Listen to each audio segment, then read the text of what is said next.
What's up, guys? Jay, MorninAfterKill, and today I want to talk about some bullshit that at the moment is all over the news. Chances are, if you've been somewhere near a news outlet today, whether it be on TV, the internet, or have even seen it mentioned in a few newspaper articles as well. Yes, newspapers still exist. And that's Ronda Rousey and her recent claim on the Ellen DeGeneres show that after she got dominated, literally, utterly destroyed by undefeated kickboxer Holly Holm, she was homeschooled.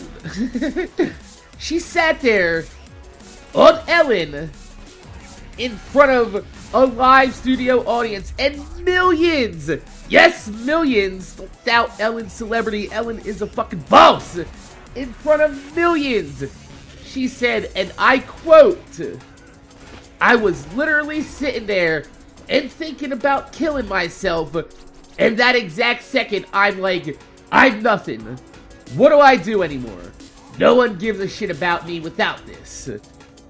And then I looked up at my boyfriend Travis, and I was like, no, I need to have his babies. I need to stay alive. What? Now, I don't know about you, but as a person who's not only had to deal with multiple very close suicides in my life, both my mother and my fiance decided to end their lives abruptly, without warning. That's not a very easy thing for a person to deal with, especially since suicides usually leave behind a lot of unanswered questions, a lot of anger, and regrettably, a lifetime full of guilt for the surviving immediate family members. It's a lot to take on, even for a normal person. But when you pile on the fact that I carry that guilt with me on an everyday basis, and on top of that, I struggle with chemical imbalances in my brain that leave me fighting a daily struggle with my own mind, life can get overwhelming at times, especially when you add to it the undesirable stigma of having a mental health disorder in society. So, when I hear celebrities bringing up depression, suicide, and possible manic bipolar tendencies in the limelight, I applaud it. Far be it from me to judge anyone's experience in life. Your experience is your own. However, when you go on television in front of millions and you say, I was so depressed that I looked up and saw this bright, happy ray of sunshine, and I knew 5 minutes later that I didn't want to kill myself. I wanted to live. It's very irresponsible, because that's not depression. That's just a shamed fighter who, in a brief moment of weakness, whether out of shock, surprise, or even the concussion from hell that she just caught, thought about ending her life, and reconsidered quickly when she realized that her life was quite fine. She's beautiful, she's rich, she's famous, she'll be aight. And then these motherfuckers sat there applauding this. What? There are people out there like me that have been working for years to shed light on mental health disorders, issues, treatment, and even suicide prevention. And she sits there making a mockery of what it is to be clinically depressed, of what it's like to have actual suicidal thoughts haunting you on a daily basis, all in a bid to just favor some emotional support and rebuild her image before her next UFC fight. It's a publicity stunt, probably one of Dana White's brainchilds as well. To save face, or the way that she acted in the weeks before the fights, at the weigh-ins, during interviews, just being cocky and talking down her opponent, not respecting Holly Holmes during the fight by not touching gloves, and the weeks after where she refused to show her face in public with bruises like any normal fighter would. She should be ashamed of herself, using her father's suicide as a child to cast this net of emotions to rebuild her fan base.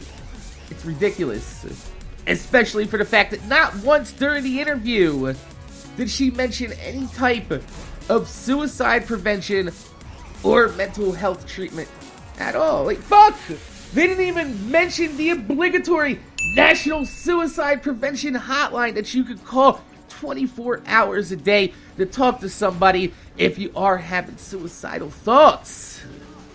She's basically setting back the progress made by people like me who are working to break down the walls and negative societal stigmas of having a fragile mental state by saying, oh yeah, I wanted to die for 5 minutes, but it's okay because I'm rich, famous, and I can have this man's baby. That is not fucking depression. It's not suicidal thoughts. It's just somebody who had a very bad night. And that damn sure sends the wrong message to people out there that might not have anything to live for like Ronda does. And they sit there watching that interview and they're wondering, yo, what the fuck's wrong with me?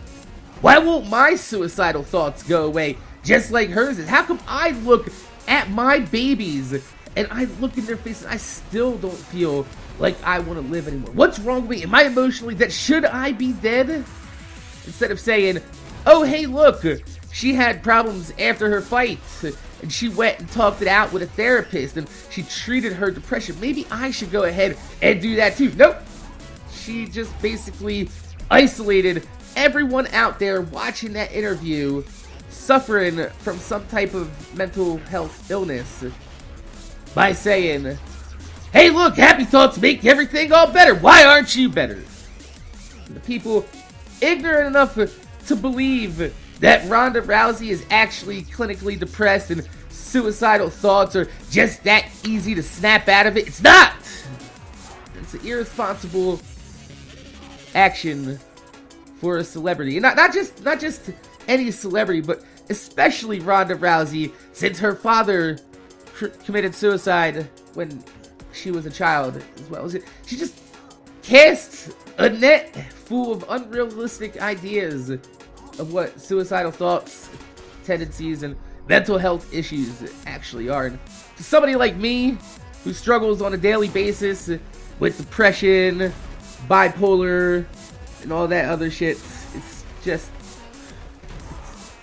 it's exhausting to think that somebody could just go up there and set back all the progress made in the last few years in mental health by saying all you need to do is just think happy thoughts, be rich and famous, and life is gonna be fine. Life will find a way. Fuck you, Ronda. You just spit in the face of like pretty much everybody out there struggling with some type of disorder. It's not okay with me. It's not. My name's Jay. MorninAfterKill. I want to thank you guys for watching. Make sure you guys rate, comment, subscribe. If you can leave a thumbs up on the video, I'd highly appreciate it because it gives me motivation to make more videos for you motherfuckers that watch my motherfucking videos. Sorry, sometimes things happen in this world and I just need to vent about it. And as an adult, you know, we have this saying, you know, you go to work and you're like, oh, hey, how's it going? And the guy goes, hey, I can't complain. And the guy goes, if you did, who would listen anyway, right?